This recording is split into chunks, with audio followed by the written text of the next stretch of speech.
Thank you, Surbhi. Thanks for introducing our distinguished panel and also introducing the very important topic we have for discussion today. You know, as Surbhi mentioned, we have gathered to discuss 2 years of border crisis in Eastern Ladakh. And we have, as she mentioned, extremely distinguished panel to help understand this important subject. Surbhi referred to the clashes which occurred on 5th May 2020 and then subsequently in the Galwan Valley on the night of 15-16 June 2020, which resulted in a large number of casualties on both sides. Beginning April 2020, there has been what the outgoing Army Chief General MM Narawane recently described as a paradigm shift in force posturing in Eastern Ladakh. The Chinese People's Liberation Army today has a deployment of approximately 60,000 troops opposite Eastern Ladakh from the erstwhile pre-crisis deployment of approximately 8,000 troops. And this enhanced deployment has been sustained over the last 2 years, including through winter months. There has been a corresponding build-up on the Indian side. There have been several rounds of talks, as Surbhi mentioned, at the political level, as well as through military and diplomatic channels.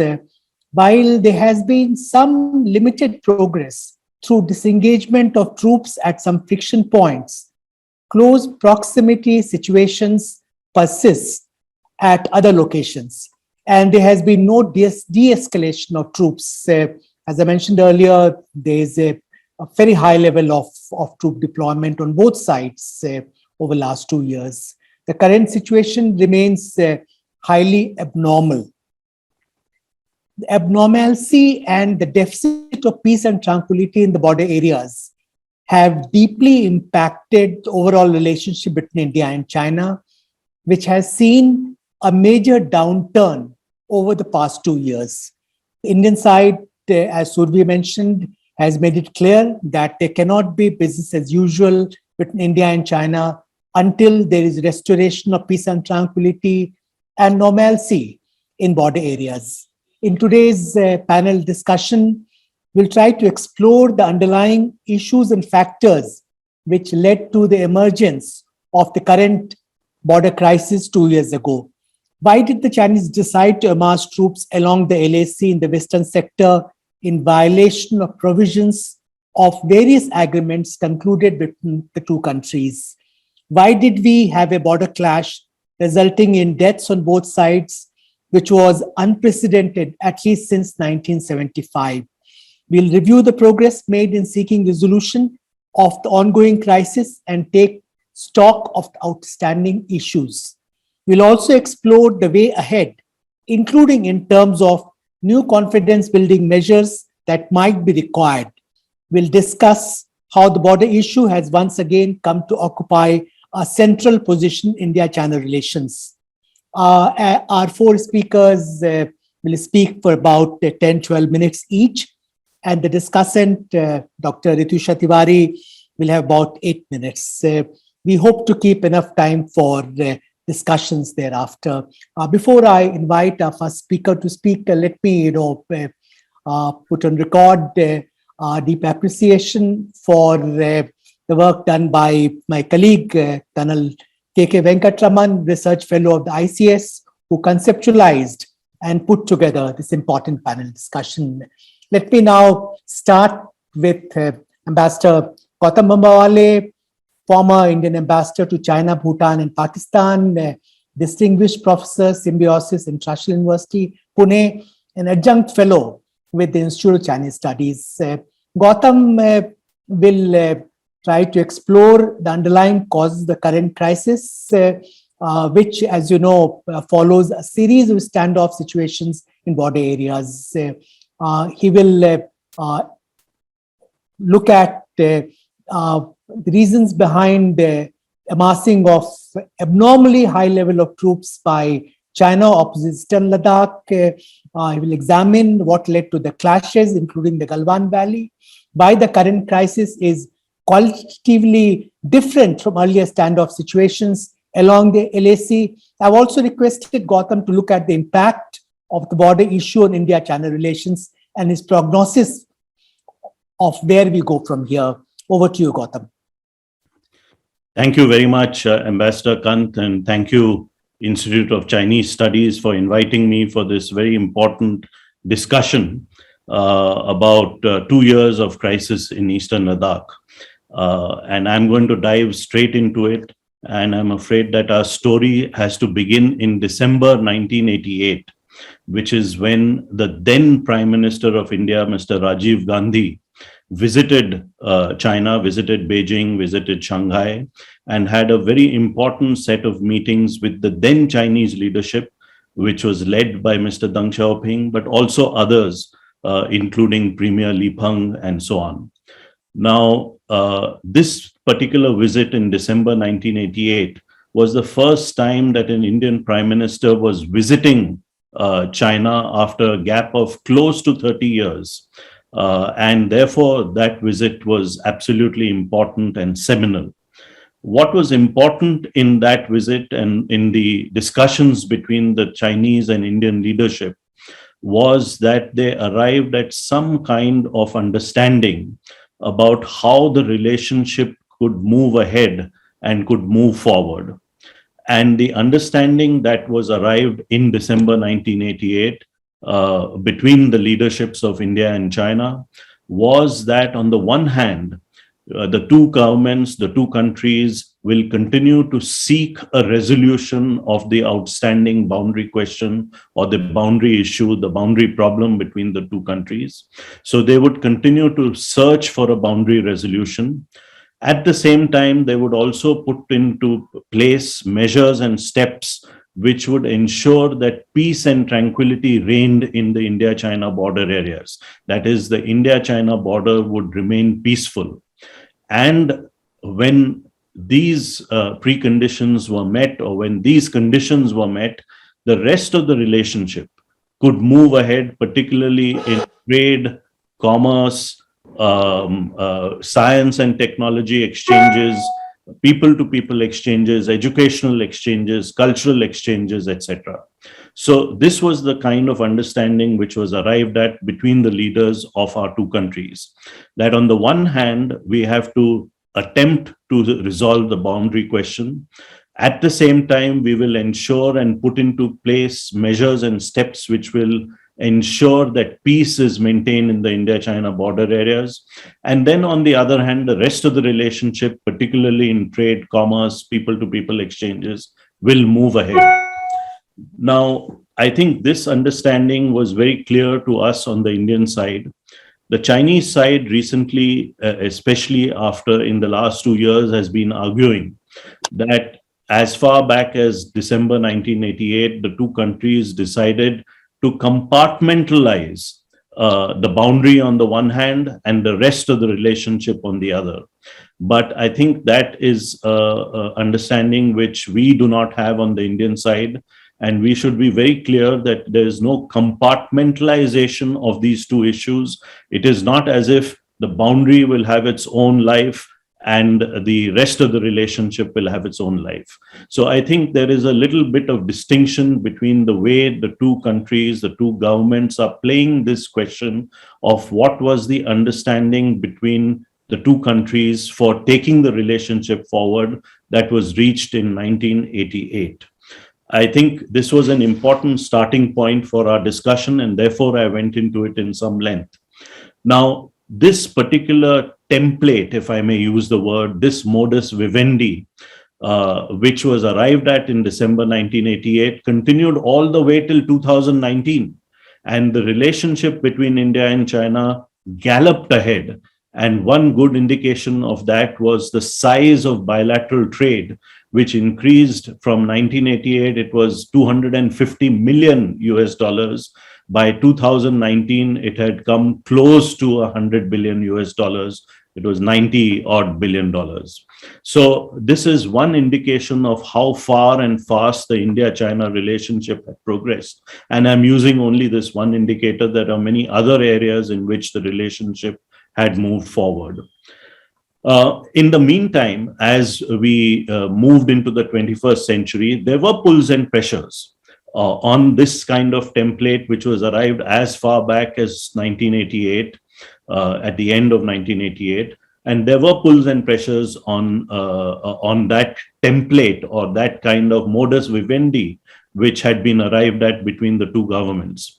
And we could see that this pressure was building in the sort of close proximity situations, as Ambassador Kant rightly described them, which happened in 2013 in Depsang, 2014 when President Xi Jinping was visiting India. There was a close proximity situation in Chumar. Then, of course, you had the incident in Bhutan in 2017 at Doklam. So you could see that the bilateral relationship and the template in which it was developing was under pressure. And the reasons for that are quite easy to understand, because between 1988 and say 2017 or 19, not only had India changed in a number of ways, China itself had also changed in a number of ways, and the rest of the world had changed in a number of ways.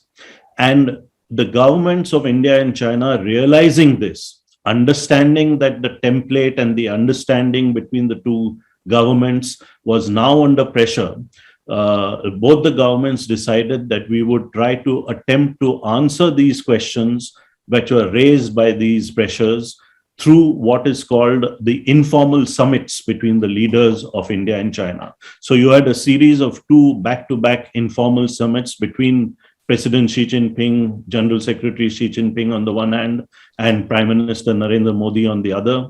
You had the Wuhan summit in April of 2018. You had the Chennai or Mamlapuram summit of October 2019. And these informal summits was an attempt by the top leaders of both countries to arrive at a new kind of understanding, a new template, a new modus vivendi in which the relationship could move ahead and which could be used for a longer period of time. However, before any kind of understanding could be reached, and it is difficult in just two meetings to arrive at such a understanding, after the Mamlapuram or Chennai summit, we saw that the Chinese side decided that they would, in the summer of 2020, bring in large number of troops into Eastern Ladakh. And this has been mentioned by Ambassador Ashok Kant earlier in this session. Now, by bringing in those large numbers of troops to the border areas, the Chinese side was violating all the agreements which the two countries had arrived between 1988 and 2019, which were aimed at ensuring peace on the border. Because the first paragraph or the first opening paragraph of most of these agreements, and there were 3, 4, 5 separate agreements, but all of you know that 1993, 1996 were the foundational ones. So by moving large numbers of troops to the border areas without notifying the other side was a violation of the first paragraph of those agreements, which were reached between the governments of the two countries, between the two countries over so many years. So that itself was a violation. And as we have seen, it led to the clashes at Galwan on the night of 15-16 June 2020, where a large number of soldiers on both sides lost their lives. Now, why, the big question which everyone asks is, why do you think the Chinese did this? Now, irrespective of every other thing, I believe that there are two reasons why the Chinese leadership decided to do this. One is a more tactical reason, and one is a more strategic reason.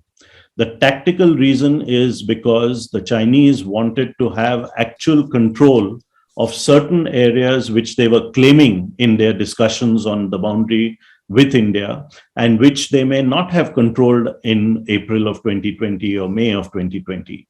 So the tactical reason was to have actual control over certain areas which they were claiming in their border talks or boundary talks with India. But what is more important than the tactical reason is the strategic reason. And the strategic reason, in my opinion, is very, very clear and is crystal clear to me, at least 2 years after the crisis erupted. And the strategic reason was that China wanted to show not just India, China wanted to show the rest of Asia, other countries in Asia, and China wanted to show countries across the globe that she was the super eminent power in Asia. She was the hegemon in Asia, and that other nation states, other countries must not only accept it, but also admit that China is the big power in Asia. Now, of course, as we know, India also moved matching numbers of troops. There were abnormally high number of troops over these past 2 years in Eastern Ladakh. Even today, as per the recent interview given by the Chief of Army Staff, the retiring Chief of Army Staff, who just retired a couple of days ago, there are still about 60,000 Chinese troops and 60,000 Indian troops in that locale, in that part of the border. And that is not a good thing, because it could always go out of control, as it did on the night of 15-16 June 2020 in Galwan. So in my opinion, these are the two proximate reasons for China having moved these number of troops. What has been the impact on India-China relations? That is something which is very important. We can see that India-China relations, apart from some meetings between military commanders in the border areas, apart from certain meetings of diplomats who deal with the boundary on the two sides, apart from a few meetings between the foreign ministers of the two countries, and there have also been some interactions between the top leaders in multilateral settings, say for meetings of the SCO or BRICS over the last 2 years. The rest of the India-China relationship, especially in terms of exchanges, has come to a grinding halt. Bilateral trade has continued. There is no, we have not, both countries have not tried to reduce bilateral trade. And in fact, trade increased in 2021 because there has been a global rebound in imports and exports of all countries across the world. So it is not just India's trade with China, which has increased. India's trade with the United States has increased. India's trade with the UAE has increased. And similarly, China's trade with most countries across the globe has increased in 2021 as compared to previous years. So while trade has not been impacted, other exchanges have been impacted, including, of course, Indian students who are studying at Chinese universities are not able to go back to their studies physically for various reasons, including, of course, the continuing COVID crisis in different parts of the globe. So the bilateral relationship, as Ambassador Kantha has very rightly said, has deteriorated tremendously. And we can see that when there is no peace on the border, the rest of the relationship will indeed be negatively impacted. Now, how do we address what has happened? What do we have to do while moving ahead? I think it is very clear that as far as India is concerned, that mere words are not going to provide any kind of solace. There will have to be action. And that action, to me at least, as a retired ambassador of India to China, is very clear that China will have to restore the status quo ante as it existed before April 2020 in Eastern Ladakh and in the India-China border areas. Those actions will prove and will be much louder than any words that any leader of China can say. And let me end by just saying that when Foreign Minister Wang Yi visited Delhi recently, and I am a complete votary for keeping diplomatic channels of communication open between the two countries. So I am very happy that this kind of visit did take place. But he was trying to search out, and he was trying to see if there was any give in the Indian position of linking peace on the border with the rest of the relationship. And I believe that he has been told very clearly in Delhi that there is no such give in India's position, that unless peace is restored in the India-China border areas, the rest of the India-China relationship will continue to deteriorate in the coming weeks, in the coming months, and perhaps even in the coming years. So, Ambassador Kant, I will stop there and hand the floor back to you. I think I have covered the ground that I wanted to, and I look forward to any questions later on. Thank you so much. Thank you, Gautam. You have succinctly and admirably responded to all the queries that we had posed to you. You very rightly brought out the salience of the understanding reached in December 1988, which predicated development of India-China relations on maintenance of peace and tranquility in border areas. You also outlined two proximate reasons for China amassing troops in Eastern Ladakh in early 2020. You brought out the impact of abnormal situation in border areas on the trajectory of India-China relations. And you also pointed out what needs to be done to restore the relationship to a more even normal track. Thanks for that presentation, which has set the context for our discussions this afternoon. I will now turn to Sushant Singh, who's, as you know, a renowned journalist and author, and currently senior fellow with Center for Policy Research. Sushant has very closely monitored developments in border areas, as also between India and China, since the incidents of May, June 2020. He has been writing on talks that have taken place between two countries through political, diplomatic, and military channels. He has also, been commenting on developments in border areas. So I'll now request, Sushant to share with us his insights of developments over the last 2 years. Good afternoon, everyone. Thank you, Ambassador Kant and ICS for inviting me to be a part of this panel. A lot has happened in the past 2 years of the border crisis in Ladakh, even though the denial of official information has kept much under wraps. It must be reiterated that other than some official statements from PID, which provide minimal information, there has been no official briefing or parliamentary discussion or report of the Parliamentary Standing Committee on this subject matter.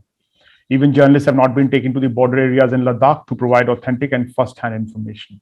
That having said, we still know a lot about the crisis. To begin with, the crisis in Ladakh, with troops facing each other, was at its peak at 7 or 8 points on the line of actual control by mid to late 2020. But when it began, well before May 2020, it was at 3 different and discrete places: Depsang up in the north, Pangong, so the north bank of Pangong Lake, and Galwan. Clashes are happening, and patrols were being blocked regularly in this area in Ladakh in late 2019 and early 2020, as we know by now, particularly in the area of Pangong. There were very severe clashes which were taking place at that point in time. Ambassador Bambawale has already spoken of the 2 major underlying reasons of the crisis, but as the outgoing Army Chief General Narwane said a couple of days ago, we still don't know what happened and why did it happen at that point in time.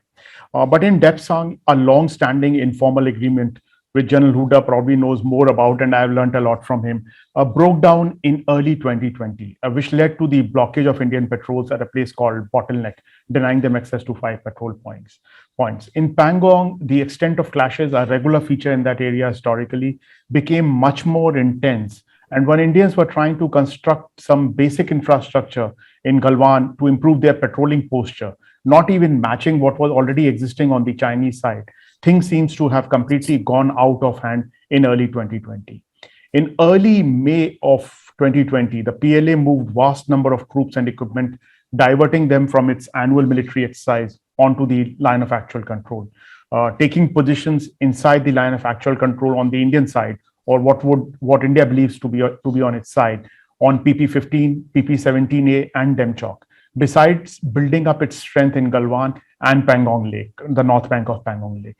India also responded and, using the airlift capacity of the Indian Air Force, moved troops from various peace and operational locations to mirror the Chinese deployment in end May and early June. And these troops were really moved from all over India. This was the peak of the pandemic. Pandemic had just started. India was in a lockdown. Indian Air Force was being used for various other things, but they really quickly moved around and pushed the troops into Ladakh. There were talks that were going on at military commanders level, at the divisional commanders and the corps commanders level at that time. The hotline was active, but despite these talks, the situation worsened when a physical clash took place in Galwan on June 15th, June 16th night, which everybody has spoken about. 20 Indian soldiers died in that clash. Another 80 were taken captive by the PLA, which was subsequently released over the next 48 hours. The PLA claimed that there were only 4 casualties of their own. Both the clash, the dead PLA soldiers, and the Galwan location itself has since become a big part of the Chinese Communist Party narrative in the last 2 years. Whatever we have seen being put out on social media, through Chinese platforms, through the PLA Daily, these seems to have attained a very high degree of visibility in the Chinese Communist Party narrative, which was not true for a lot of other clashes or other areas which we have seen over the last 5 to 7 years, whether it may be Chumar, whether it may be Doklam or anything. Somehow this seems to have been pushed much, much higher up. The buildup by both sides, as Ambassador Kanta said, led to nearly 50 to 60,000 soldiers, plus a lot of artillery pieces, a lot of armored vehicles and tanks and UAVs being pushed into the area. What I learned was that the Indian military there has satellite-based visibility into the Chinese side, where they get information with a delay of barely 24 hours. There is information being shared by friendly foreign countries as well with India, which is giving India very good visibility onto the Chinese side. By mid-2020, talks between military commanders are taking place in July, in early July, where news would come that there was some kind of a breakthrough. It seemed to promise a lot, but little was delivered on the ground at that point in time. By end August, India decided to move in and put in action the plan, which has been a long-standing tactics going back to the Sundarji era of the mid-1980s, a quid pro quo operation to get the Chinese to revert to status quo ante. Indian Army decided to go and occupy the Kailash range on the south bank of Pangong Lake, but was careful to stay onto the own side of the LAC. It did not actually occupy the dominating features which it believes are on the Chinese side of the LAC, which it could have easily done. But even then, it led to an eyeball-to-eyeball situation with both sides firing hundreds of rounds onto each other. Rockets were being fired from both sides by each other. There was a serious threat of escalation at that point in time when India moved on to the Kailash range, as PLA moved its combined armed division to the area up from the north, for which now they've constructed a new bridge over Pangong so that they can come much more quickly, much more easily than what they did at that point in time. Most of us at that point in time were not aware as to how tense the situation between the two armies was. Having spoken to my postmates who were commanding brigades there, and even to other senior military commanders who were in location at that point in time, they say they lost whatever little hair that they had because they were genuinely worried about an escalation at that point in time.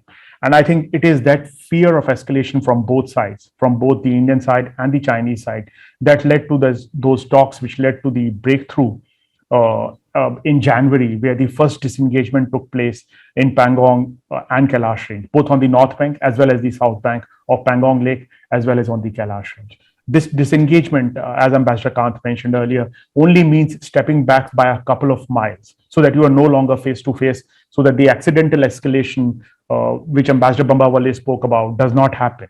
But it is not de-escalation. De-escalation is when you go into your own locations in the area, some 50 to 100 miles away. So it would take you a couple of days at least to come back. And there is no danger of any accidental escalation taking place. De-induction, of course, is out of question because troops they are not going out of Ladakh or Aksai Chin at all. So far, 15 rounds of talks between military commanders in which the foreign ministry officials have also been present, have taken place, and 8 rounds of WMCC talks have already happened. 3 areas remain where no disengagement has still taken place. In other areas where disengagement has taken place, a buffer zone has been created. These three unresolved areas are Depsang, PP-15, and Demchok. PP-15, I believe, is likely to be resolved soon. It's only a minor disagreement over where the Indian troops should go to. But once it is agreed upon, that is likely to be resolved. As of now, troops are being regularly rotated by both sides. People are coming fresher, people are coming from other areas. So it's almost like a deployment like at any other place where troops are being moved and rotated from other areas. And this is all happening despite the pandemic. And a lot of infrastructure has been built up on both sides. A flatter terrain gives PLA a bigger advantage. And of course, it has done major infrastructure creation, major infrastructure construction. But India has also used this opportunity to do much more than what it would have done otherwise in Ladakh. It had not done as much in Ladakh in so many years as it has been able to do in last 2 years. But let us also not forget that China has an economy 6 times India's size and defense spending, which is nearly 4 times India's defense spending. And this gap has only increased in the last 5 to 6 years. As Ambassador Bambawale's report, was it last year or was it in 2020, when he spoke about how India should deal with China, reminded us very, very clearly. As part of its strategy to deal with this crisis, India has undertaken major internal military rebalancing. Troops earmarked for Pakistan border have been reoriented towards the China border, and major shifting of responsibilities has taken place all along the line of actual control. There have been major exercises, both tabletop as well as physical, on dealing with PLA's gray zone operations. Simultaneously, external rebalancing has taken place through the Quad and as part of cooperation with Western powers in the Indo-Pacific. More importantly, military and diplomatically, India's attention and energies have been focused towards China now. But it also means that land borders have gained priority, and in a weak economy, our efforts in the seas have taken a backseat. The China crisis has also meant that India has opened lines of communication towards Pakistan, which has tempered the vicious domestic political rhetoric on Pakistan to an extent. India is essentially worried about preventing a two-front collusive military threat from China and Pakistan, which military commanders say can only be prevented by a whole of nation approach and not be left only to the military. To sum up, at 4 points in Ladakh border, disengagement has taken place, whereas in 3 places, troops continue to remain facing each other. No disengagement has taken place. But Indian patrols continue to be denied access as they earlier had to various patrolling points, either because of the buffer zones that have been created or because of the blockage by the PLA. Nearly 50 to 60,000 soldiers from either both sides are there with equipment and with infrastructure, which is much better than what existed there before the crisis began. There have been talks at political level, although in a multilateral format or only at the level of the ministers. There have been diplomatic engagements and there have been military level talks. And thus, it seems that these talks could lead to some solution at some point in time. But till the time that solution is reached, this new normal which has been established will continue to prevail, where soldiers will continue to remain deployed where they're deployed, facing each other through the harshest of the winters. The big worry for someone like me, and when I speak to the military commanders, is of an accidental escalation with Pakistan at that time, such as that could have happened with the accidental firing of the BrahMos missile, because such an accidental escalation could actually put India under tremendous pressure, militarily and strategically, if any such situation were to occur with Pakistan. Also, finally, as Ambassador Bambawale also spoke of, restoration of status quo ante remains one of the goals, particularly of the military leadership. But at this point in time, it almost seems like a mirage. We have to live with this new altered reality and work towards ensuring that there are no further losses, and then hope that some kind of permanent solution can be found in the long run. Sir, I'll end here, Ambassador Kanta. Thank you. Thank you very much, Sushant, for that excellent overview of what has happened over the last 2 years, for bringing out developments both on the military side as well as in talks between India and China to address the outstanding issues. As Sushant mentioned, there has been limited disengagement at 4 points in Eastern Ladakh, but the situation of close proximity continues at 3 points, including PP-15, Depsang Plains, and Demchok. Sushant also talked about, internal military rebalancing that India has carried out, and an element of external rebalancing as well. Very rightly, he highlighted the aspect of new normal emerging in terms of situation along India-China borders, and this is this altered reality, as he put it, is an uncomfortable situation, an abnormal situation. Thank you very much, Sushant. Now I turn to our third speaker, Senior Colonel Zhou Bo, who will give us a Chinese perspective on these developments. Senior Colonel Zhou Bo is an old interlocutor for us, someone who is well-informed, seasoned. He's senior fellow with Center for International Security and Strategy, Tsinghua University. I'll now request him to give us some insights on how China approaches this border crisis and efforts being made by two countries to resolve the present situation. Good afternoon. Thank you, Master Kanta. It's so nice to see so many other Indian friends. I realize I'm the only Chinese on this occasion. And as I talked to Sushant Singh last time in our interview, that I'm probably one of the very few Chinese who can actually cite the Indian dishes in Indian name. So that shows my my familiarity, unlike other Chinese, with something Indian. And this is truly memorable. This is a very, very serious topic for us. And as a staff officer who actually has been desk officer for South Asia for 10 years, I remember I said before in our bilateral talks that I wish this kind of things will never happen again. So making use of this conference to find out how we might possibly avoid such things from happening again, let me repeat what I said before, that this kind of the most unfortunate incident occurred of 16th June 2020 is not ambush from the Chinese side, because there is no reason whatsoever for us to do that. Just now I remember Ambassador Bambawale cited two reasons, one tactical, another strategic, of China in doing this.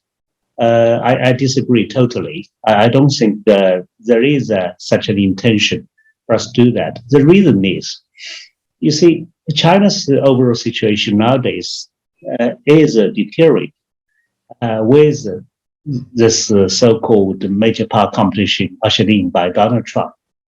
China is not looking really seriously at the Sino-Indian border to create a problem.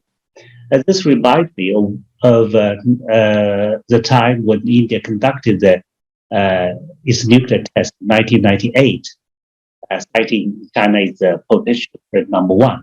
China was really, really shocked, because at that time too, China was focusing on Taiwan Strait because of the so-called Taiwanese president Lee Teng-hui was promoting this kind of independent moves. So when the Indians suddenly said China was a potential threat number one, almost immediately after Chinese chief of the general staff's visit to India, it was shocking to China. So right now, China again is focusing on many other issues, primarily China-US relationship and the Taiwan issue, South China Sea, so on and so forth. So yes, China is doing border construction like Indians, but there is no reason why China would have suddenly attention to the border to the extent that it needs to kill Indian soldiers to demonstrate anything. That is totally wrong. I need to point out this, because if you believe China did this deliberately, that will be a huge harm to you logically. This cannot be the case. You see, I give you a logic. Just now, Ambassador Bambawale mentioned that even during President Xi Jinping's visit to India, there was a standoff, right? So how could possibly a standoff occur during my present visit to India? Do we want to do that deliberately? Of course not. So that again is accidental. That shows how difficult it is to manage our problem. But that certainly is not what we have wished. I think maybe this is the best example to show you that we're not doing it deliberately. So how to solve this problem? Basically, I believe there's no way for us to solve this problem, but what we can do are quite a few things which are not really difficult. First of all, we should disengage from the most dangerous places. This is self-evident. Second, I believe we should implement all those most easy confidence building measures that are already written in all the documents from 1993 to 2003. The 10 years basically are the golden time for confidence building measures, not only between China and India, but it is much, much more comprehensive and substantive than any other confidence building measures between China and other countries. We have we do not have more confidence building measures with any other countries than with India, frankly speaking. So, in fact, I cannot think there are any other new confidence building measures have to be put in place if we can actually implement what are already existing in this confidence building measures. So third, I think it is most important that we should avoid the the clash of the soldiers on the two sides, let alone shooting at each other. Yeah. Fourth, I believe, in spite of what Ambassador Bambawale said, that this kind of border problem should not affect other relationships. In fact, I think I have read some discrepancy in the remarks of Ambassador Bambawale when he talked about how during your Prime Minister Rajiv Gandhi's visit to China, both sides have actually reached a consensus of not letting the border issue overshadowing all other issues. So still, this might be a principle for us. Think of this. Even if the political leaders or the senior diplomats in India want to make it conditional for other issues, could you actually do that? No, because you see, the business, the trading between us actually have their own momentum and they are self-propelling.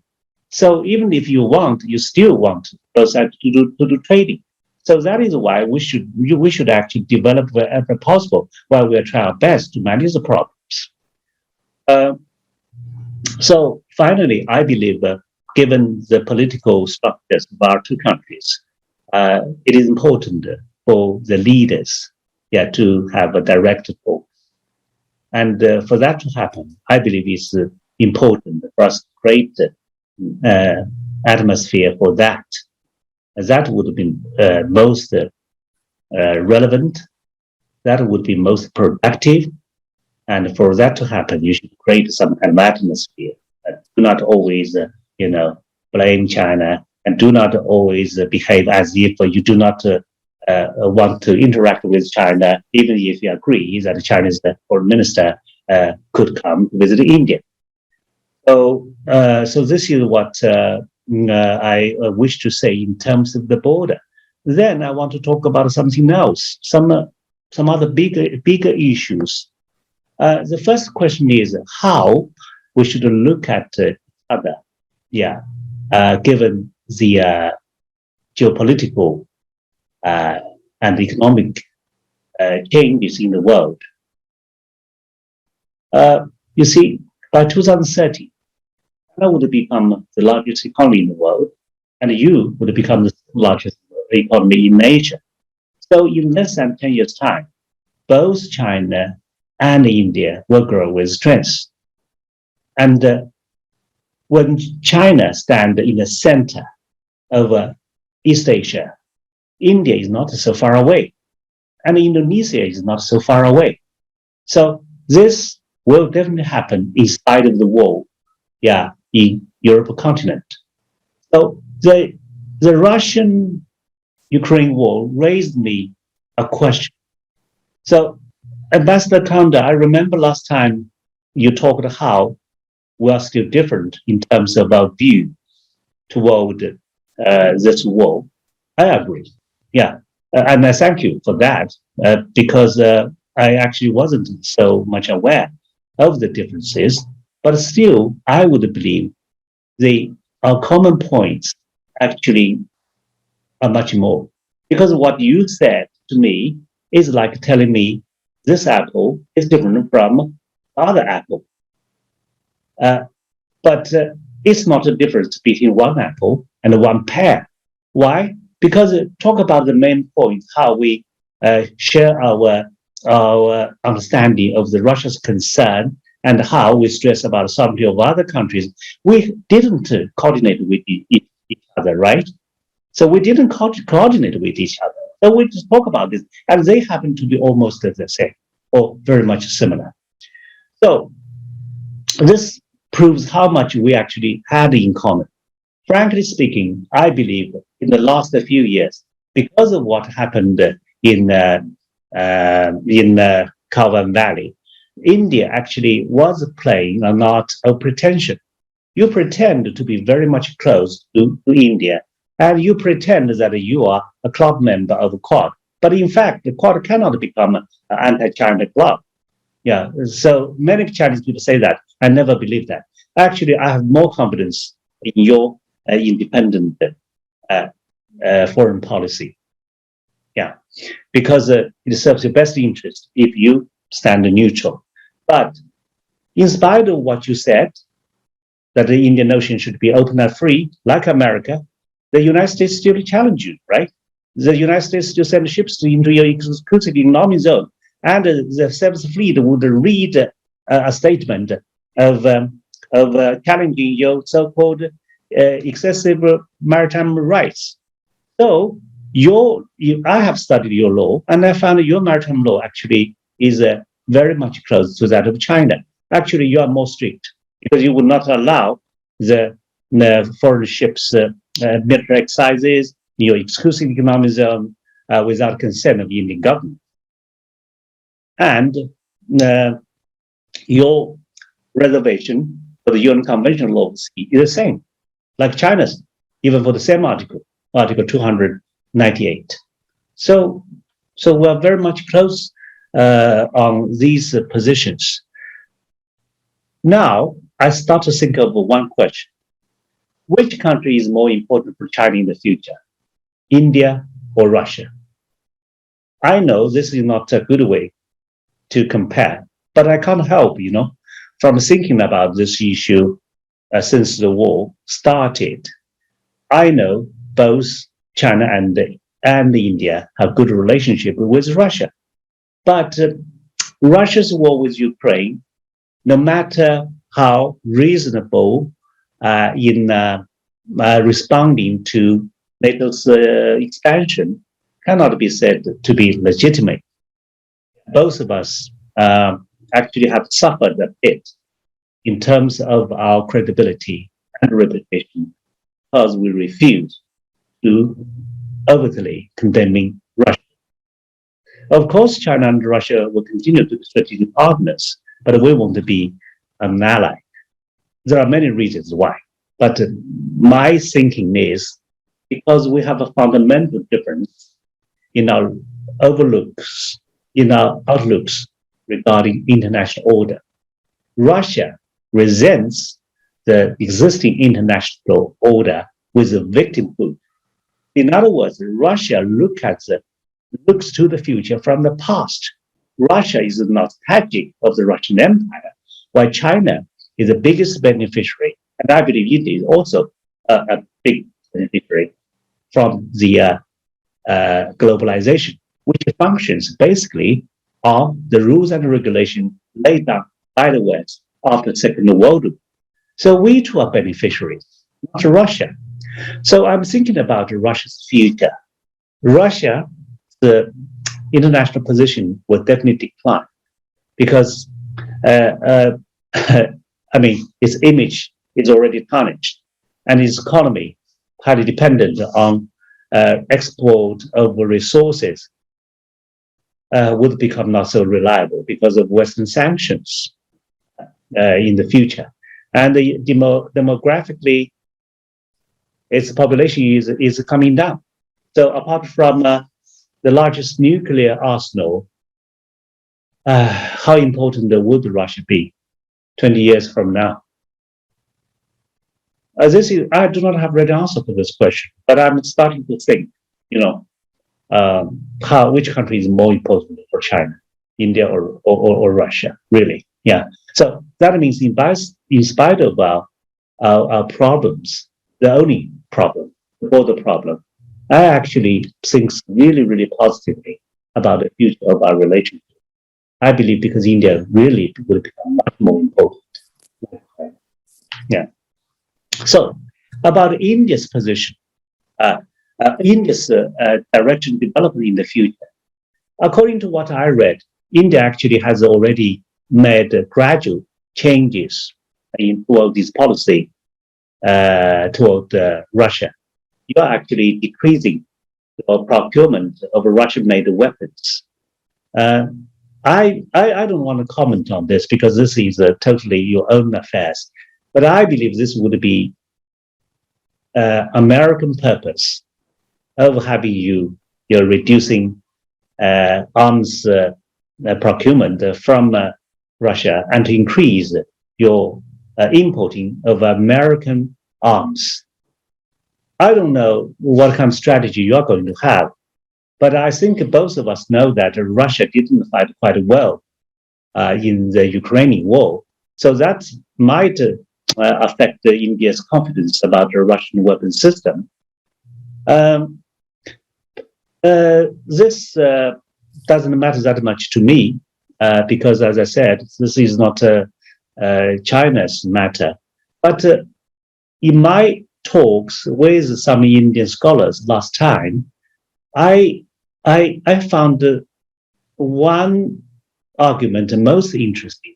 That is, if China gets ever closer to Russia,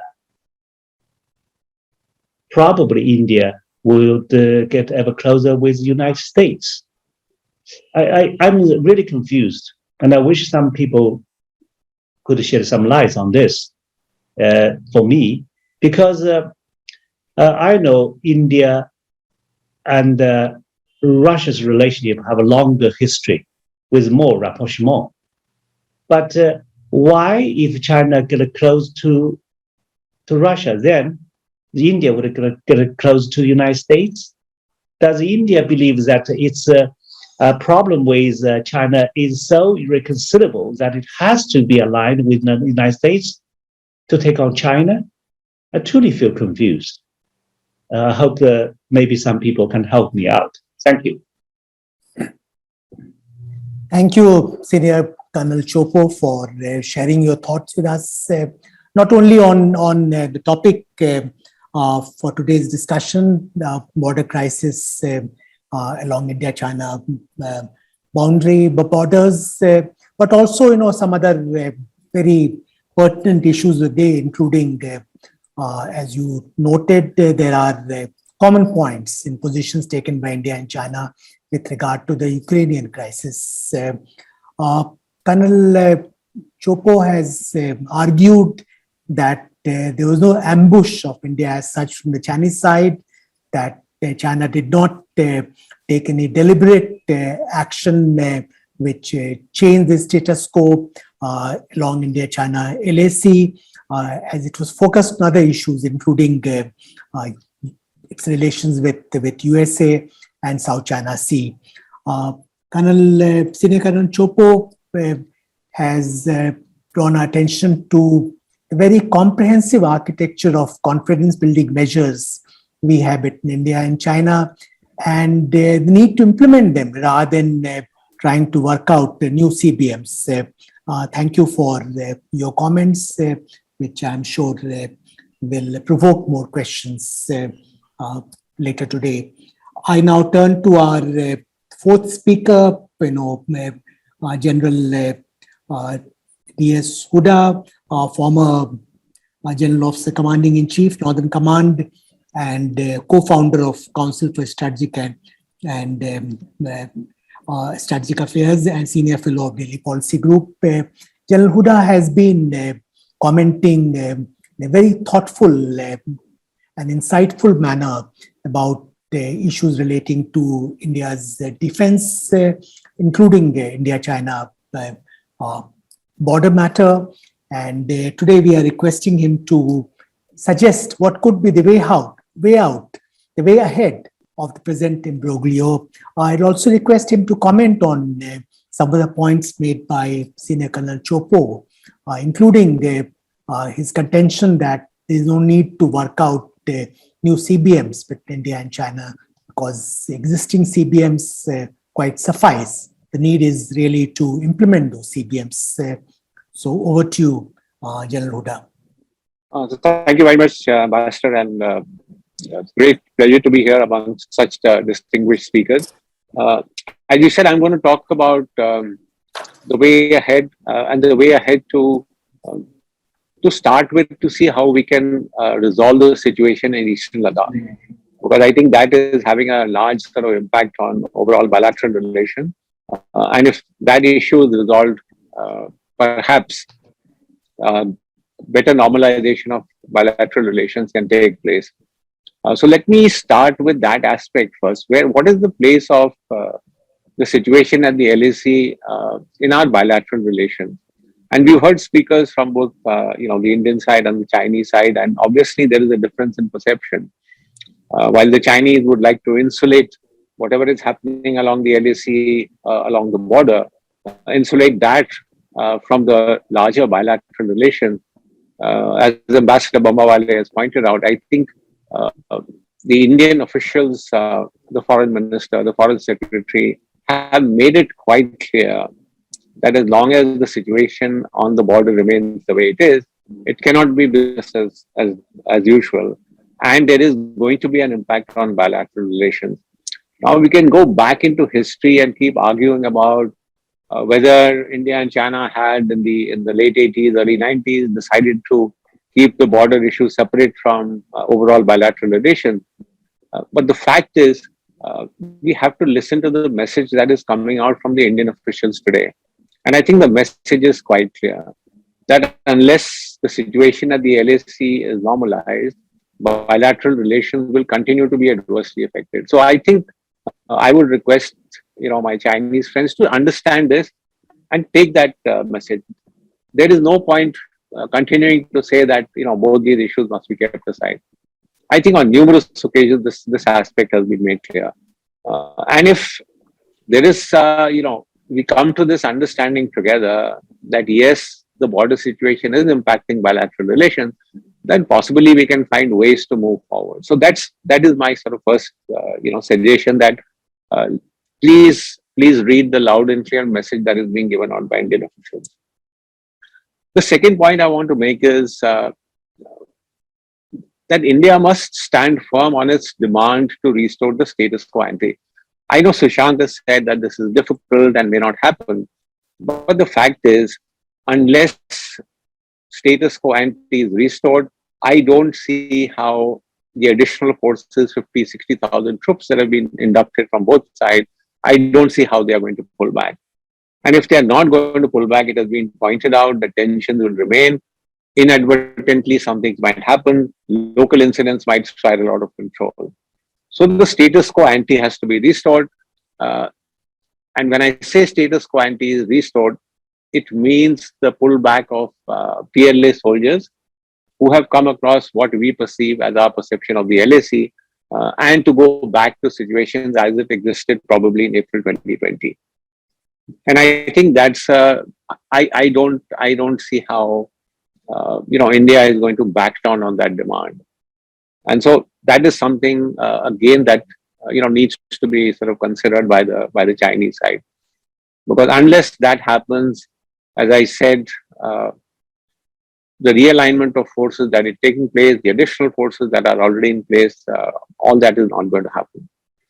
On the issue of confidence building measures, and yes, the confidence building measures that have been put in place have held peace for large number of years, and I agree with it. Can we continue to rely on those and say, let's go back to those CBMs and ensure that they are followed in totality? My views are different. Having been there, having served there, what I've seen over the years is a steady dilution in confidence building measures that were in place. And this has not happened in 2020. Right from 2013, 14, 15 onwards, we are seeing a steady dilution in confidence building measures. We are seeing physical scuffles taking place. We are seeing how patrols who are meeting each other in what are considered disputed areas are not going back. We are seeing permanent presence of troops. We are seeing additional forces being built up close to the LAC. So I'm afraid, yes, the CBMs were there. We could take some of those, which we think are useful from the old CBMs. But I think there is a need to sit down and renegotiate CBMs. If nothing, they will do good for the lack of trust that is crept in both sides. There is mistrust, there is suspicion because of what has happened in 2020. And therefore, I think there is a need to sit down and renegotiate these CBMs. We also need to take into consideration some new aspects. For example, notification of large-scale movements that are taking place close to the LAC. I think we need to talk about that. We need to talk about patrolling patterns. We need to talk about aspects of infrastructure development, both military and civilian, because this is again one issue on infrastructure development that causes a fair amount of suspicion on both sides. So, because we heard things like just because we were creating the DSDB road was one reason why the Chinese decided to come inside into the Galwan Valley. So we need to, I think, clearly identify disputed areas. So we had in the past, we've had some areas called agreed disputed areas, but large number of other disputed areas have cropped up where there are differing perceptions of the LAC. I think there is a need to identify first these disputed areas where differing perceptions of the LAC lie, and then what should be the pattern of military activity in these disputed areas. This is something that needs to be talked about, and the establishment of hotlines. And I know we already have a number of hotlines, but do we need additional hotlines to ensure local incidents are quickly settled? Do we need hotline, between Beijing and Delhi? It's something that has been again talked about for a very long time, but has not taken place. So I would suggest that maybe it's time to sit down, relook this whole area of confidence building measures, see what are the aspects that are creating tension now, or have created tension in the past 5 or 6 years, and then look at trying to resolve those issues. And some of those, as I said, I have also pointed out to you. Infrastructure development, movement close to the LAC, identification of disputed areas. These are some aspects that we could look at in our confidence building measures. My next point is on, it would be good if both sides could pull back additional troops. The fact that 50 to 60,000 soldiers remain in close vicinity of the LAC on both sides could lead to, as I said, inverted escalation. So it would be good if both the sides can pull back these additional troops. Let me bring out here the Indian perspective of the difficulty in doing that is because the infrastructure is much more developed on the Chinese side in Tibet. Infrastructure is lesser developed on our side. Time taken to mobilize forces is much more on the Indian side as compared to the Chinese side. So there is some reluctance on the Indian side to pull back additional troops unless there is an agreement on disengagement. So I know this is also, as I said, people say, why don't we pull back these additional forces? And I have brought out the Indian perspective and the Indian military perspective on this. It will happen but it will happen only once there is disengagement and there is some agreement that takes place. And my final point is that I think both sides must get serious about identification of the LAC. The border issue, in my view, is fairly complicated. It's something that will take time. But we need to sit down together and restart this exercise of at least talking to each other about where does the LAC lie.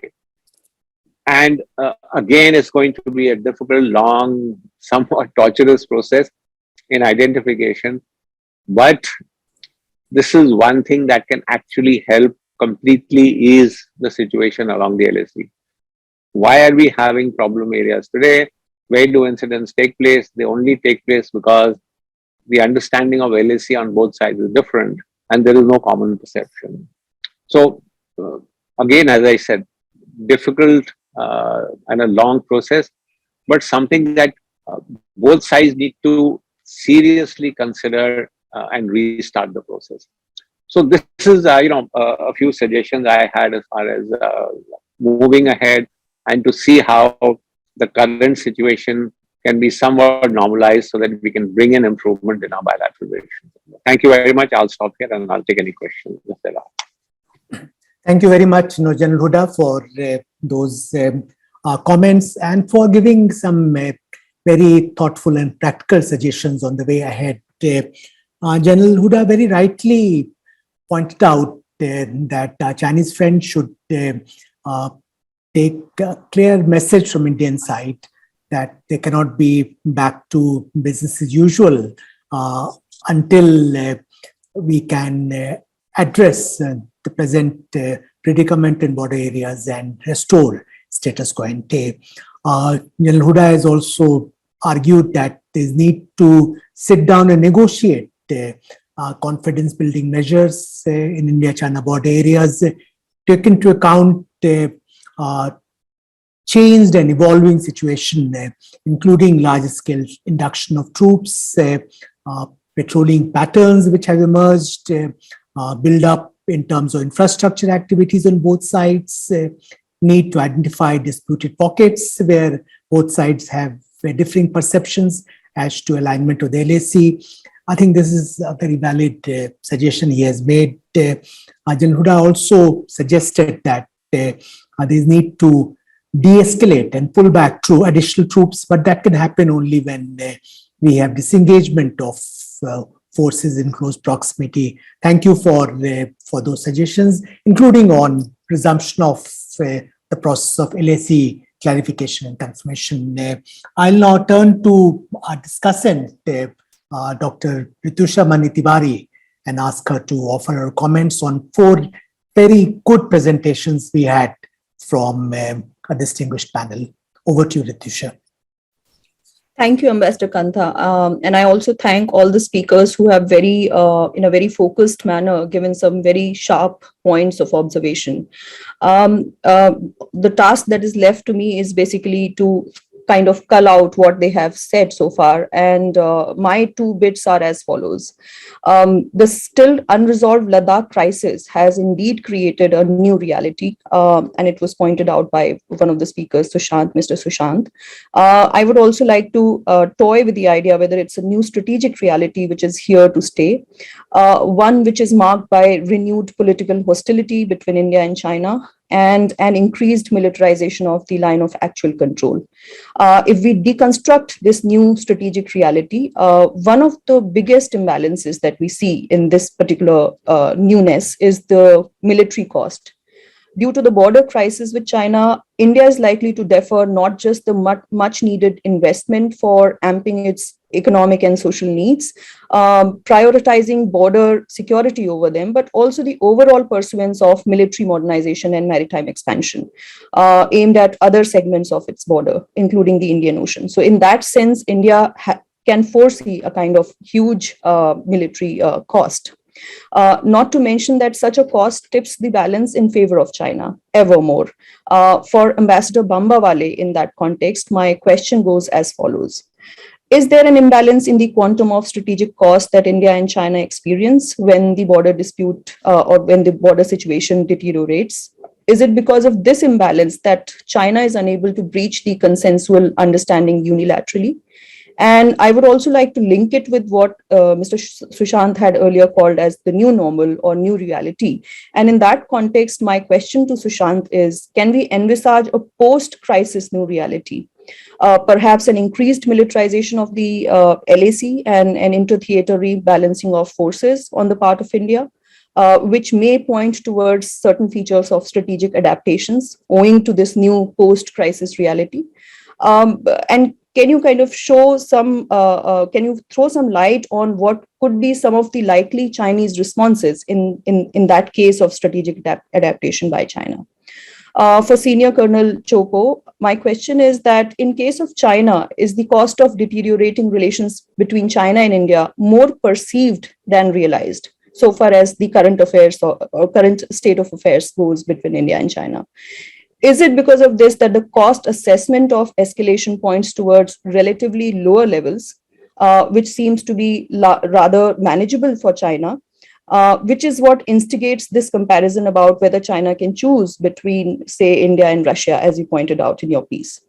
If that is not the case, what are some of the common offset strategies that can be envisaged to deter any accidental skirmishes that enable a proper implementation of CBMs, as you were pointing out?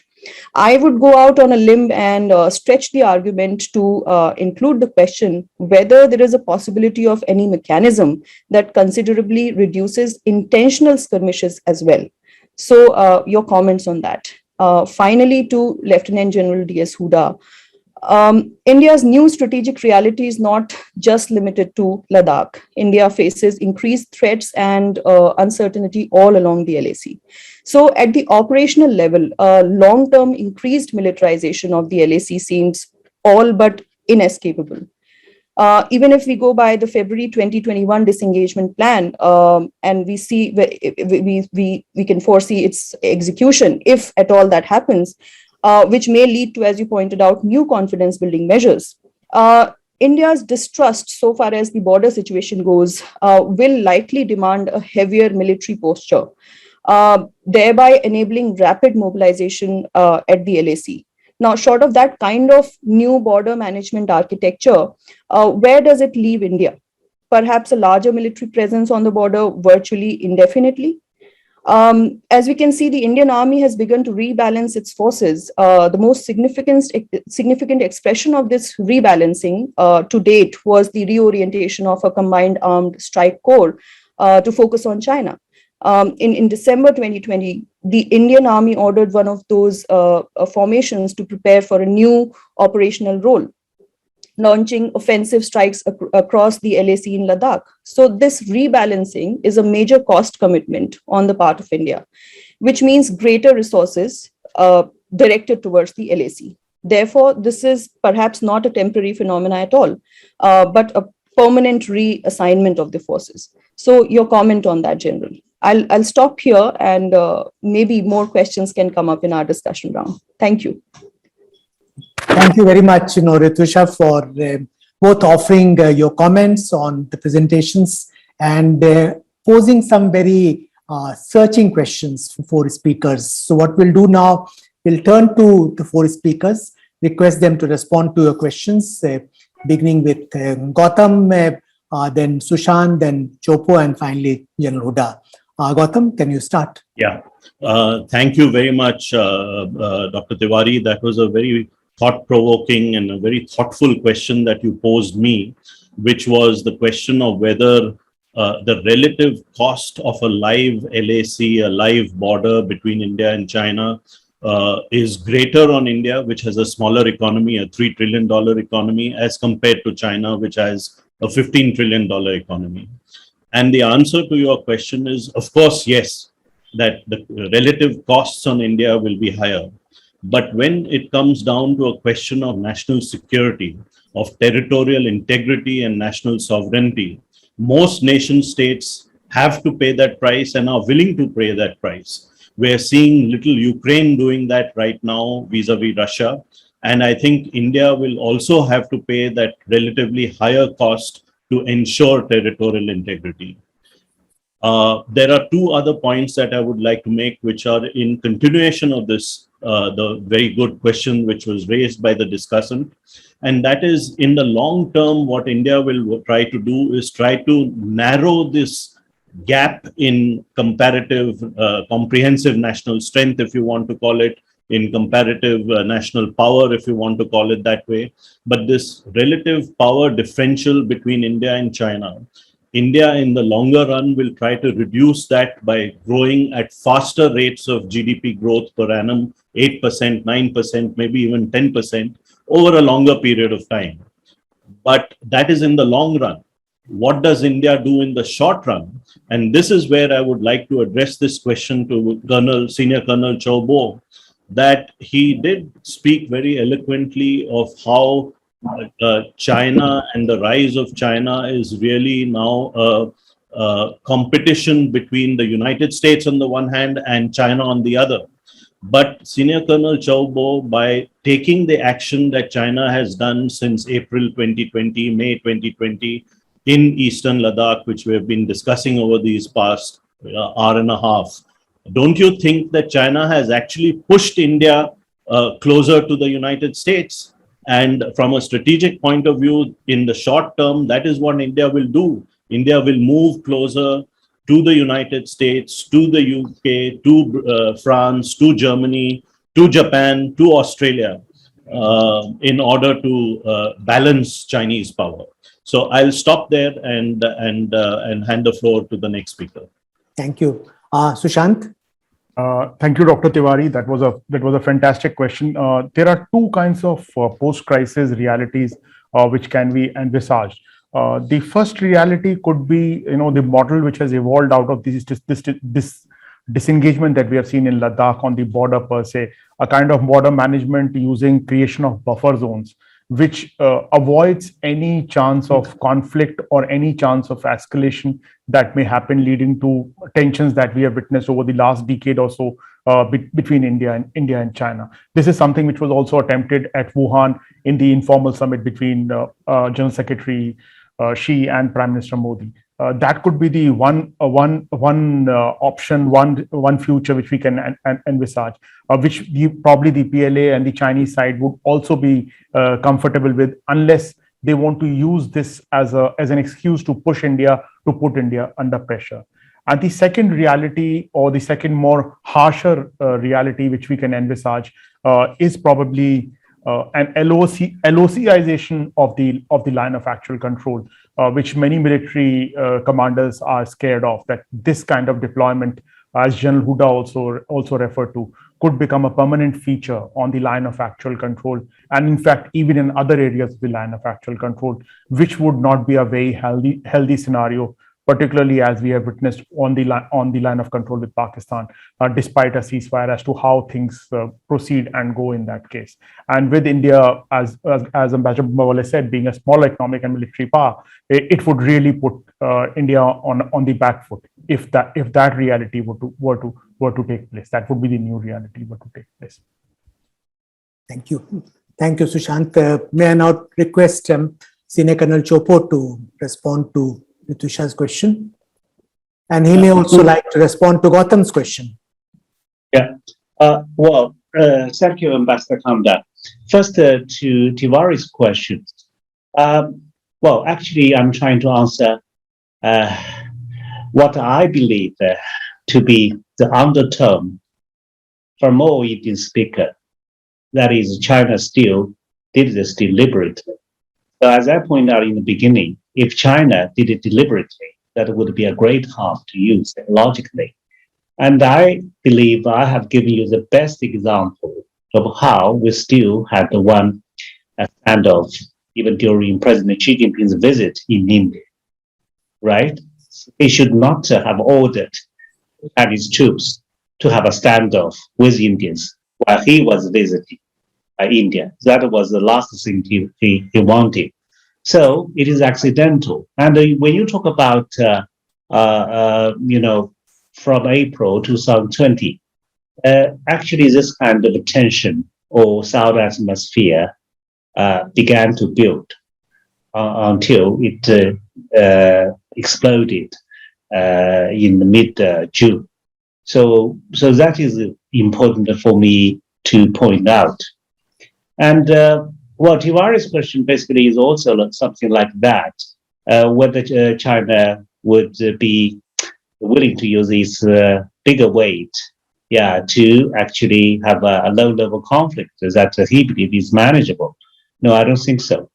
As I have said, well, China is fully aware how important India is. And basically, you are also a nuclear weapons state, despite the fact that you cannot be called a nuclear weapons state according to NPT. But so I believe basically the chance of a China winning over India along the border without heavy casualty is gone. It won't be in 1960. So the casualty on both sides would be heavy. So it's not worthwhile at all. What measures to take then? Here I would like to answer General Hooda's comments. I'm totally fine if you believe that we should have some new conflict building measures in place. That is absolutely fine. But I was impressed with how detailed those old CBMs were. And I believe if you try to put some old one in the new bottle, it's still old one. I'm happy if you can find some new conflict building measures, because now we're in a new era and the leaderships are also new. So if they believe they can, you can throw out some new ideas, which actually are old ideas, it doesn't matter. It's fine for me. No problem. Yeah. So that's fine for me. And then finally, to Ambassador Bambawale's good comment, hasn't China's behavior pushing India actually to the United States? Well, I believe that the incident in Gautam Valley has indeed pushed India to the US camp. That is for sure. Because that's not what we want to see.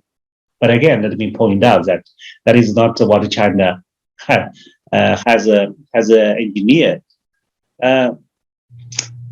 Precisely because we know that we do not want to push you to the US camp. Therefore, it is impossible for China to do anything like that. I also suffered a casualty. It's not that we are having a landslide victory along the line of actual control. So we also had a casualty. It's most unfortunate, but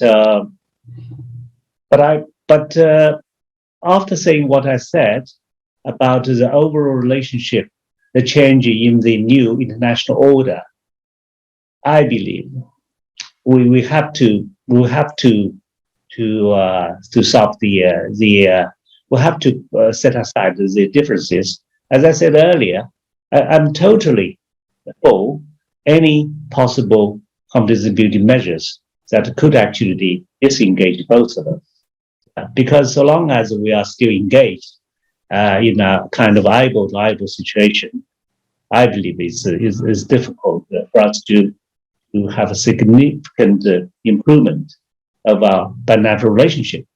And General Hooda mentioned a very good suggestion to reduce additional forces. I totally agree. Yeah. Well, according to our 1993 agreement, we should keep the lowest possible military presence along the line of control. And why should we even have additional forces if we do not want to fight against each other? I totally agree. Thank you. Thank you. May I now request General Hooda to respond? So thank you very much. A good question. Is there increased threat along the LAC? The answer is yes. Are we looking at long-term militarization? And I think the answer is yes. See, I think the basic point is that the way the army and the other forces that are there, security forces, the way we do border management is obviously based on our perception of the threat and what is happening on the other side and how the PLA is behaving. So all this while, let me use the term, it was like soft management of the border. Yes, incursions were taking place, but there was no violence. Patrols were coming, they were going back. I recall in the year 2015, we had about 50 border meetings with the Chinese in Eastern Ladakh alone, which is almost one a week. That's the level of sort of engagement that was going on at the local level. So some of these were to discuss patrol incursions. Some of these were obviously, on days like Diwali and 1st May, etc., etc. So almost 50 meetings we had in 2015. Obviously, all that has unfortunately changed. What is the Indian Army's strategy along the border? It's a strategy of deterrence to deter, the use of military force for coercion against India. And if our perception of that deterrence strategy was that the PLA is not going to use military force in large numbers along the border earlier, that perception now has changed after what happened in April 2020. And so you are seeing a relocation of forces. You are going to see greater deployment of troops in the short term. Is this going to become permanent? I do not know. Because as we go forward, the use of technology, use of surveillance, all those aspects, when they get built in, you could see that adding to the posture along the border. And not necessarily that there is going to be for the next 15, 20 years dependence only on boots on the ground. So you could see a change in posture, but yes, it will be, as you say, it will be, I don't want to use the word militarized, but it will be a stronger deterrence posture. It will be a stronger defensive posture along the LAC. That is something I think that we are going to see in the future. Thank you. Thank you, General Hooda. Well, we have a number of questions in the chat box, but given paucity of time, I'll call out 4 questions from chat box, one for each speaker. Let me start with a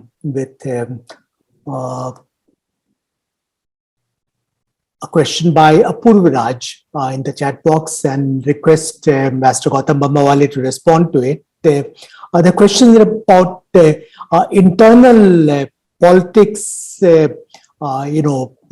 affecting behavior on the border issue. And will Gautam like to comment on to what extent this shaping behavior on the Chinese side? Sorry, shall I take it on right away? Yeah, okay, why don't you start? Yeah. Okay, I'll be quick because I know that we are short of time and we don't want to be too long-winded on this. But yes, that's an excellent question, and that politics, internal politics, not only in China, but possibly also in other countries, does have an impact on external policies. But at the same time, I think, we have to also realize that where China is concerned, the top leader, the general secretary of the party, Mr. Xi Jinping, is in complete control and command of the country, of the party, of the military. And therefore, we will not be wrong if we come to the conclusion that most important decisions on these matters will go up to him and will flow from him downwards. So I think I'll stop there. I think I have tried to take on your question and try to answer it to the best of my ability, because I'm not an expert on China's internal policies and politics. Thank you. Thank you, Gautam.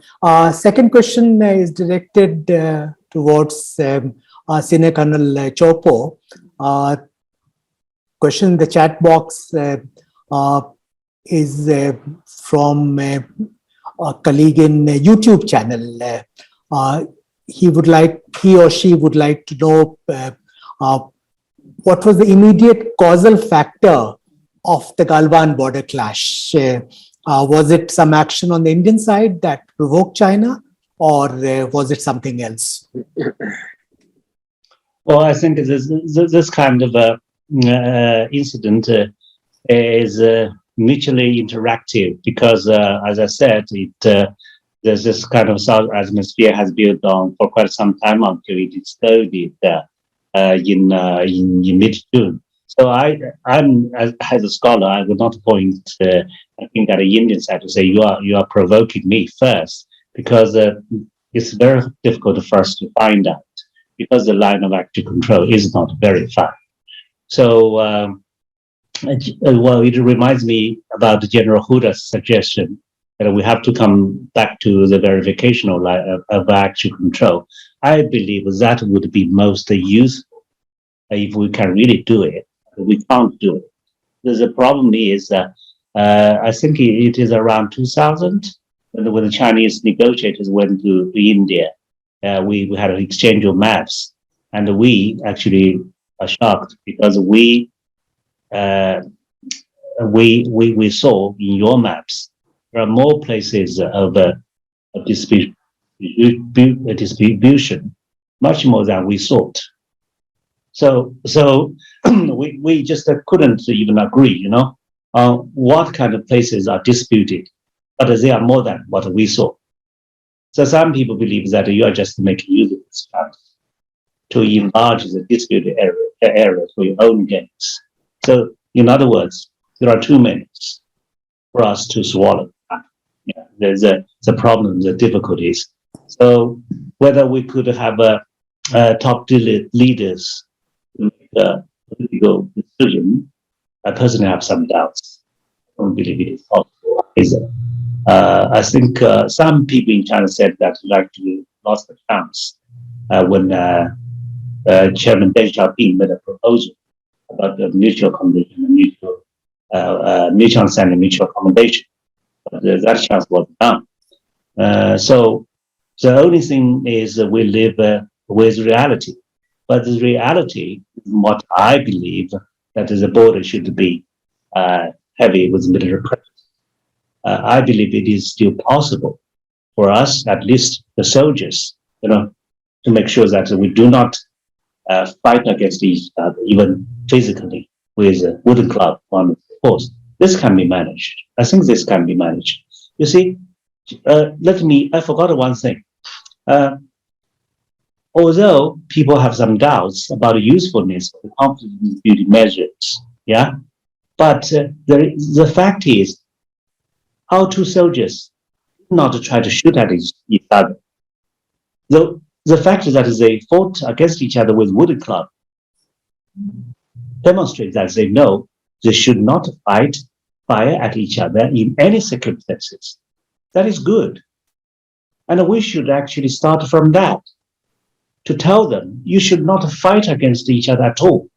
And this could be managed if the political leadership give instruction to the senior commanders and then on to the soldiers. We can do that.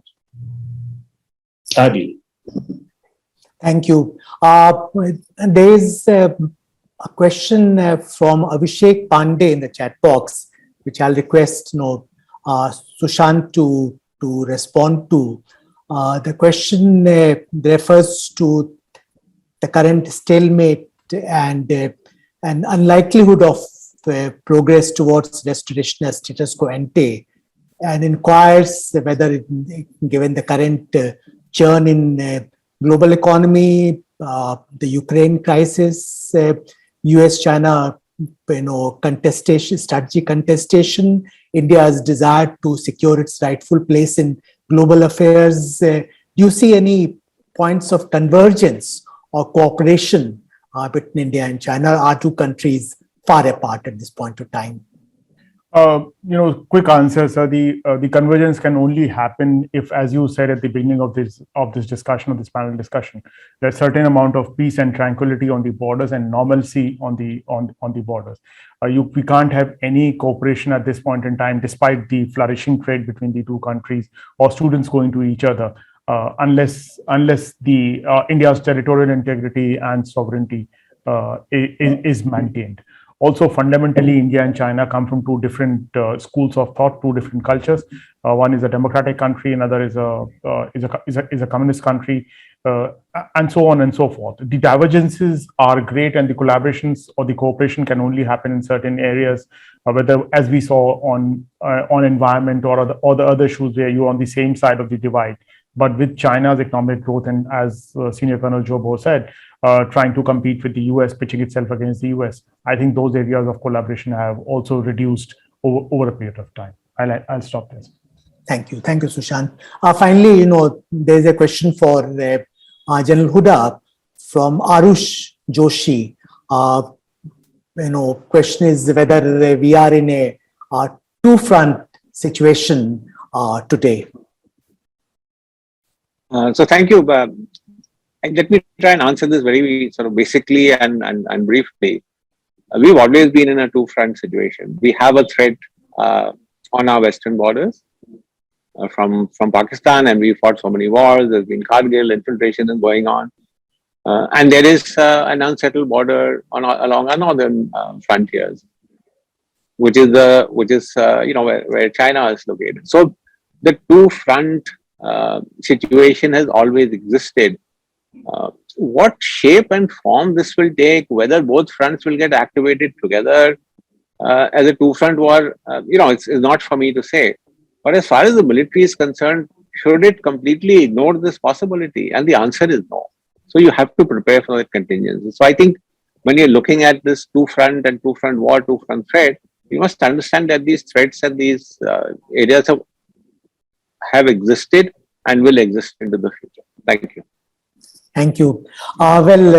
We have many more questions in the chat box, but we have unfortunately run out of time. In fact, we have exceeded the allotted time by almost 10 minutes now. So let me conclude today's conversation by thanking four speakers for their excellent presentations, both their opening remarks as well as their responses to various questions which came up. I would also like to thank Ritusha for her role as a discussant and for coming up with four very thought-provoking questions. I'd not try to summarize the discussions we had today because we had really rich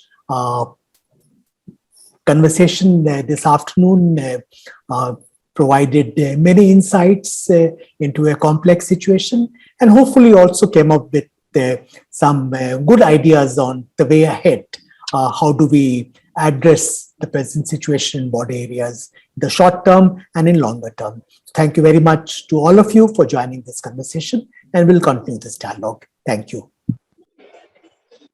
Thank you very much. Great pleasure to be here. Thank you. Thank you, sir.